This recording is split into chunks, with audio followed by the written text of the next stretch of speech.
Ladies and gentlemen, now we will move on to the next session, which is the psychology behind buying, and that will be given by Mr. Shant Oknayan. He's a director e-commerce, retail, online services, and media for Middle East, North Africa, and Pakistan for Facebook. We're really grateful for him to come all the way here to give this presentation because he has a flight to catch. So we would request him to come on stage and give us a presentation on the psychology behind buying. Mr. Shant Oknayan.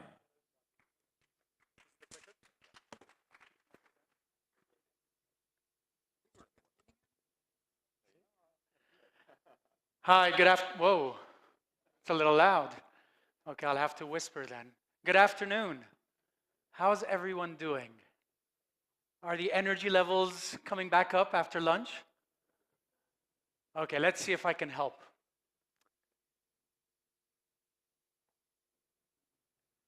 So my name is Shant, and as you can see from my Facebook profile, there's a few things I'm passionate about.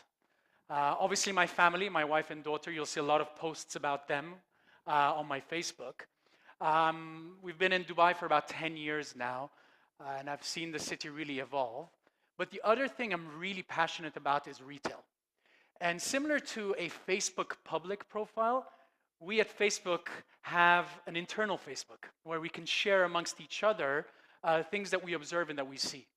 And the video that you just saw play on the right over there was the craziness that we saw during the last Dubai Summer Surprises, the big shopping festival that happens every summer in Dubai, and how people were effectively going crazy in terms of what they wanted to buy from a consumer electronics perspective. Now, I want to start off with a quick audience participation. I like to call this a fire round, a quick round. I'm going to ask you a question. I'm going to give you two options, and I'd like you, without thinking, to shout out the option that comes to mind first, okay? Okay, let's start with Kareem or taxis, okay? Netflix or TV? Airbnb or hotels? That one's always a tricky one. I think a lot of people still value their comfort when it comes to hotels. But what do these Kareems and Netflix and Airbnbs and what have you have in common? They're disruptors. Feel free to shout out. Their platforms, ease of access. They don't own the business. No physical presence. Okay. They're all mobile. This little device is an engine for change. And many people used to consider it a technology, but it's not. It's a consumer behavior. And that's key to consider as marketeers and as business leaders. If we look at the different images on the screen, up to about 5-7 years ago, the way we consumed content on the internet was via a desktop or a laptop. Today, most of the internet consumption happens on mobile devices. If we look at the way we used to get our infotainment, whether it was the news or whether it was sitting back and enjoying a movie, it used to be this big black box called a TV on the wall in a living room, and it would be a passive sort of entertainment, right? We'd be there with our friends and family, and it would be there in the background. We'd lean back and just hope to be entertained. Today, most people consume content and their information and their entertainment on this device, and it's a lean in. It's a very active participation. There's neuroscience studies to prove that the attention span on this device is twice that of TV. And you probably have felt that as consumers yourselves. You zone out. Some people even fall into holes or hit a pole when they're looking at their mobile phones while walking on the street. And the way we are consuming the internet has changed as well from a consumption perspective. Whereas before, it used to be very intent-based. We'd go to our favorite search engine, we knew what we were looking for, We type it and hope that the internet would give us back a result. Today, most people want to discover things. They don't know what they want, but they'll go to their favorite apps, they'll go to their favorite websites, and just say, you know what? Entertain me. Help me discover something new. And the last thing that we're seeing is that we've moved from a text-heavy type of internet consumption to a very visual internet consumption. Videos and images are the way people want to engage, either with one another or with you as businesses.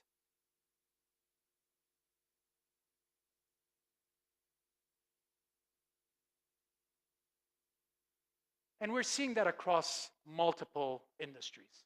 I won't bore you with the details, but whether it's FMCG brands being disrupted by the likes of Dollar Shave Club, or travel companies being disrupted by the likes of Expedia and Airbnb and Uber and things of the sort. In the fintech business, the financial services business, we're seeing all sorts of disruption happen. And in the retail business, obviously, we've heard time and again today, the likes of Amazon and Alibaba, etc.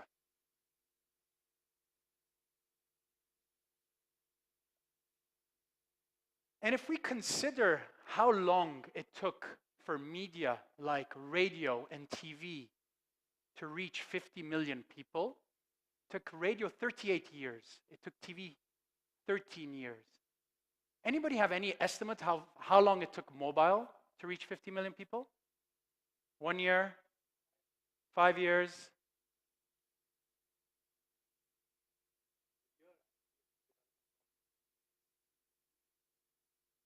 Two billion people in 10 years. So easily a year or less. That level of growth has been unprecedented. And what we're seeing is that people's time and attention is on mobile phones. And granted, this is US data, but it's indicative of where we're going. Today, the amount of time spent on print is relatively small. It's about an hour a day, and it keeps declining. TV is still a hefty amount of time spent, and that's primarily during prime time. You know, you sit back in the evening after dinner and you watch a movie. Digital overall is where most people are spending their time. And mobile in particular, having a bit of trouble with technology here, is 3 hours a day. And that's in the US. In countries where smartphone penetration is very high, like the UAE and Saudi and Korea and Japan, that's 5 to 6 hours a day that is being spent on this little device. And as we mentioned, the attention spans on this device are twice that of TV. Now, in Pakistan, did some basic research. And if you consider the number of smartphones, which is around 35, 37 million, right? It's about 2 hours a day that people are spending on these devices. And that's only going to keep on increasing.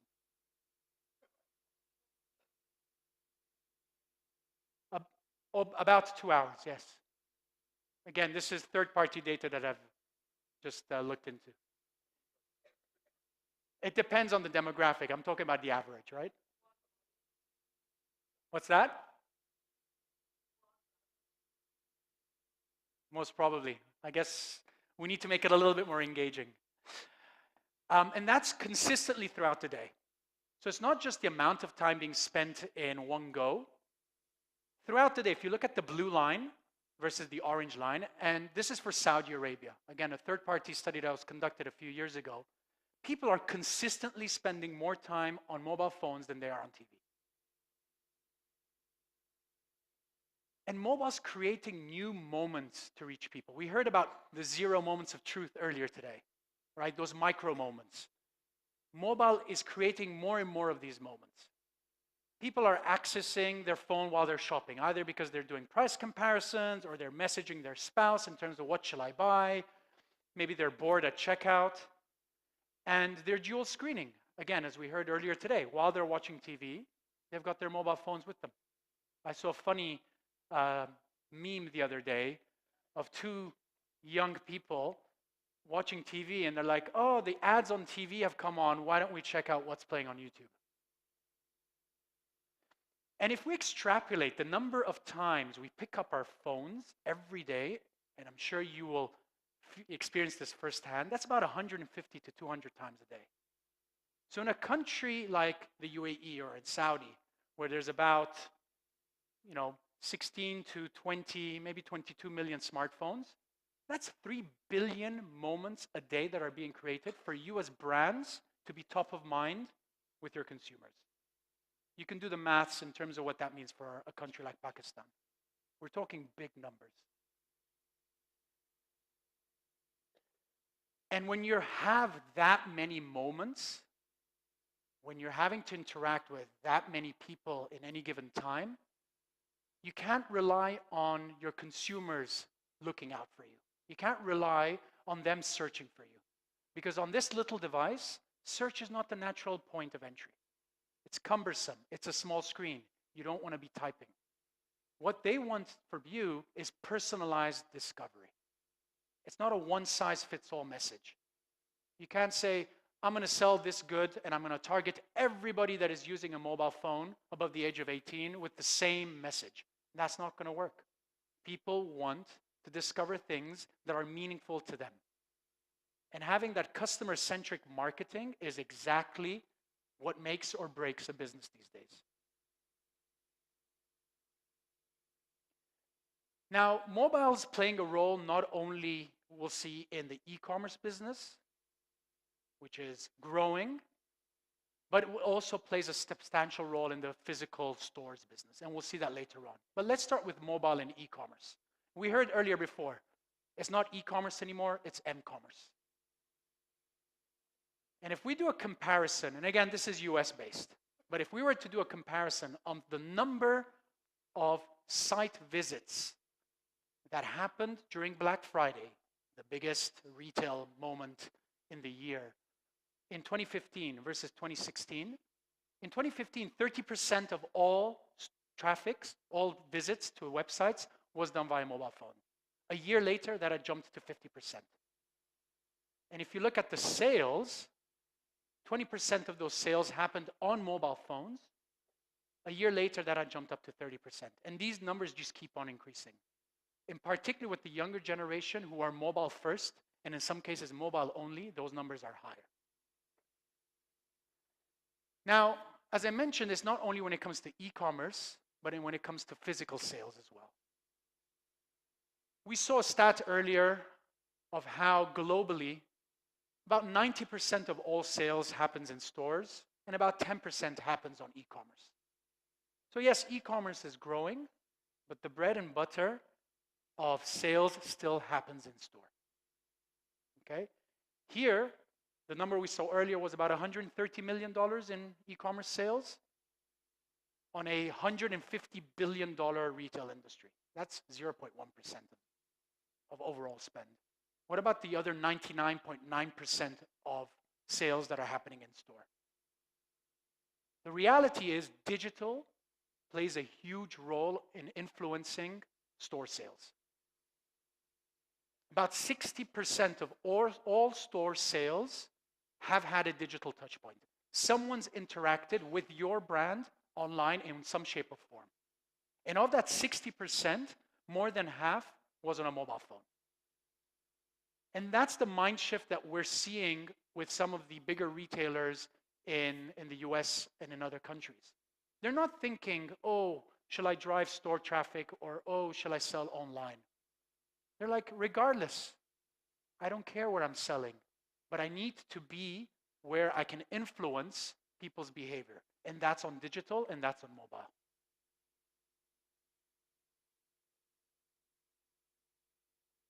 And that holds true across multiple categories. Whether it's beauty or electronics or fashion, digital keeps playing a bigger and bigger role in influencing purchases, and mobile plays a substantial role in that percentage.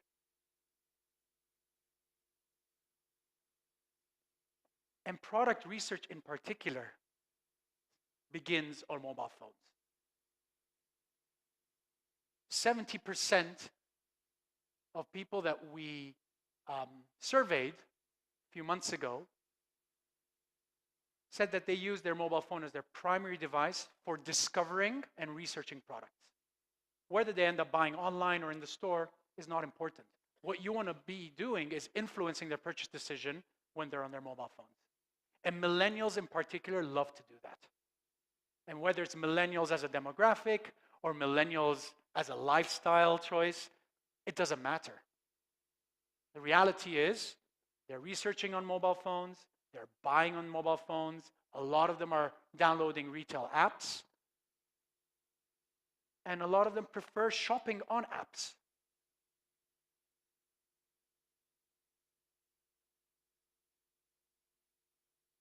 Apps in particular are playing a substantial role for some of the biggest retailers globally. Whether it's pure plays, the likes of Amazon and Alibaba, or whether it's brick and mortar businesses like Target and Home Depot and Best Buy. The dark blue line is how many visitors came to each of these retailers on desktop. The light blue line is how many of them came on mobile. You can see that the numbers are staggering because apps create loyalty. When you have strong brand equity, having that native experience is key for customers to keep coming back and increasing their lifetime value with you. And more of these retailers are spending resources in building their app business. Now, the last aspect to consider when it comes to mobile phones is the way we consume content. And let me take you through an example in case you were traveling, let's say, to Italy. 15, 20 years ago, you would have sent a text message. Hey, Italy is beautiful. I wish you were here. Maybe before that, it would have been a postcard. In the last 5 to 10 years, you will have taken a photo and posted it. Oh, look at these beautiful buildings that I'm seeing in Venice. In the last 5 years, with broadband penetration and smartphone penetration increasing, it's become video. People want to consume video content. And in the near future, we'll see things like virtual reality and augmented reality really pick up. But for now, let's focus on video. The creation and consumption of video content is exploding, right? The fact that there are 2 billion smartphone users means there's 2 billion content creators. And your businesses could be one of them. You could be engaging with your consumers via videos that they find engaging and appealing. In fact, videos are shared 3 times more than static images. And platforms like Instagram Stories, for example, have boomed. In the year that has gone by since we launched Instagram Stories, there's 250 million daily active users of it. People want to be entertained with things other than static images. We're moving away from a world of this, where your thumb, which is king, will just scroll past on your mobile phones. We're moving to things like this. We're not talking big video production, right? That's the question I get all the time from clients. Oh, but do I need to do a TV commercial type production and hire a creative agency and spend lots of money and I don't know if it's going to be worth it or not? That's not what people are looking for when they're engaging with mobile video. You don't need those big productions. They just want a little bit of movement. They want something to capture their attention as they sort through the clutter. And this is relatively straightforward to do.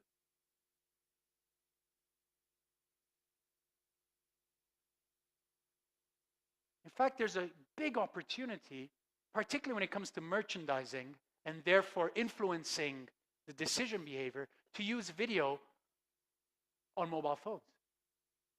Here's an example of a company, Shopbop, that basically showed off their catalog, their entire catalog, across a carousel of images and videos on Facebook. And I won't bore you with the details here, but it's just to show you that video ads or moving imagery when it comes to what consumers are looking for has a huge impact. Whether you're trying to build brand equity, brand favorability, recall, things of the sort across different industries, we're seeing an uplift. And we can measure this. We can see and measure whether your brand is being perceived differently as a result of the creatives that you're using. And that also holds true when it comes to driving sales online. Things like return on ad spend increases. The cost of sales decreases as a result of people finding more engaging content from the brands that they love.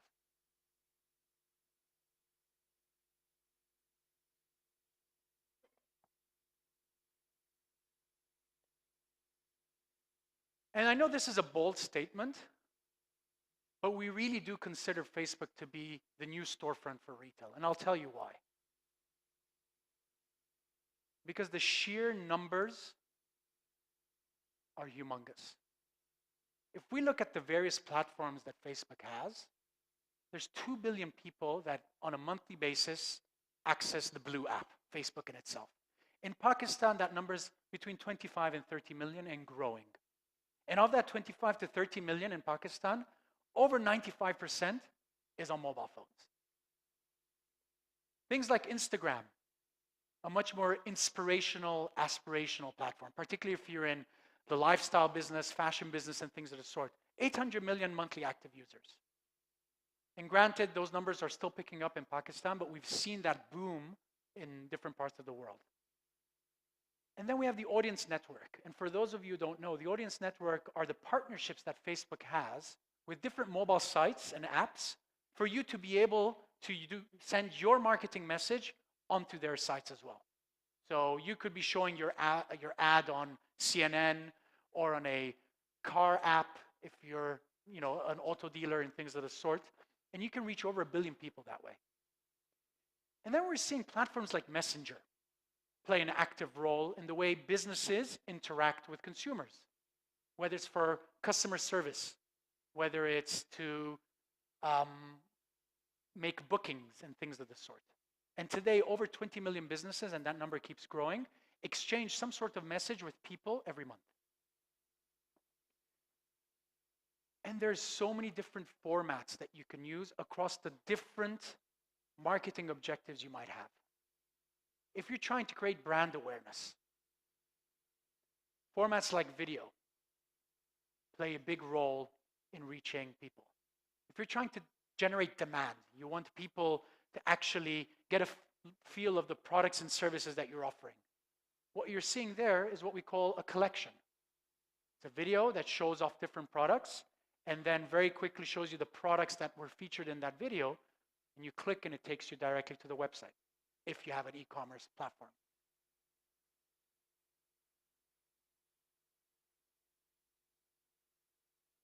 But we said 99% of sales still happen in store. So how do you leverage digital to drive store traffic and store sales? Things like store visits, where you're actually showing the inventory that you have in your current stores and a strong call to action to say, hey, would you like directions to the closest store? And Facebook will automatically choose the closest store to that person's location because we can geo-target them based on where their phone is, right? And give them directions to the closest store. Or say, click to call. Would you like to speak with a customer service agent and channel them directly to your call center? Maybe you're trying to generate leads. Maybe you want to get someone's information. You're not trying to sell anything yet, but you're trying to build a database. And we heard earlier how that's still a relatively nascent endeavor in certain parts of the world. How can you build your customer database? Well, you can leverage the power of Facebook to generate leads on your behalf. And obviously transactions. You want people to buy your goods. And you can do that via Facebook with a strong call to action like Shop Now. But more importantly, and we heard this earlier as well, predictive selling. You can show different products that you know will be appealing to a specific person, even if they haven't come to your website, based on their interests and behaviors, based on how they've been browsing the internet and how they've been interacting with Facebook. So effectively, we can drive sales everywhere, whether it's to your mobile app, whether it's to your web presence, or whether it's into your store. And most importantly, we can do that in a personalized manner. And that's key if you want to think about your consumers today. You can leverage what we know about consumers, their location, their demographics, what interests they have, what's their behavior on our platform, who are they connected with, what brands are they connected with. But more importantly, you know your customers best. And if you have good customer relationship management systems in place, you can use that data and leverage the power of Facebook even further. You could upload your VIP customers and target them specifically with a key message. Or you might say, you know what, I want to find more people like my VIP customers. Facebook, can you help me find lookalikes? Can you help infer and find some correlation between my VIP customers and others who might look like them? We can work as your acquisition engine there as well. So imagine, maybe this young lady is a target audience for you. And the reason we'd be able to target her is because maybe she follows a fashion brand on Instagram. Maybe we know that she lives in Clifton. Maybe she spent some time recently on a website or browsing around accessories. And we know that she's a running enthusiast and she's 34 years of age. And maybe you know from your CRM that she's a loyalty card customer. And that currently we can geotag her to be close to a shopping mall, the Forum shopping mall. And you might say, that's exactly the target audience that I have in mind for this specific marketing message. And you could be targeting her with that specific marketing message.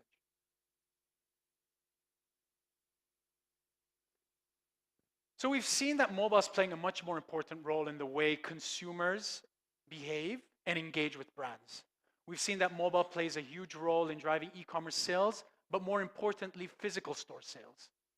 And we see that mobile gives you an opportunity to create personalized marketing at scale with billions of people that can be reached in one go. Now, here's some of the fun things that we're seeing come up in the next 2 to 3 to 5 years. Facebook Live. How many of you have seen Facebook Live? This is basically using this device to broadcast a live event. In this case, it's a fashion show. Yo, check this out. And you can do that maybe to promote a launch, a new product line, the autumn-winter collection. You might do that if you're selling consumer electronics and you want to provide a demo or a product review around the new iPhone X. You might have, as we saw earlier, an event that you want more and more of your potential customers to be aware of and basically use live to broadcast that.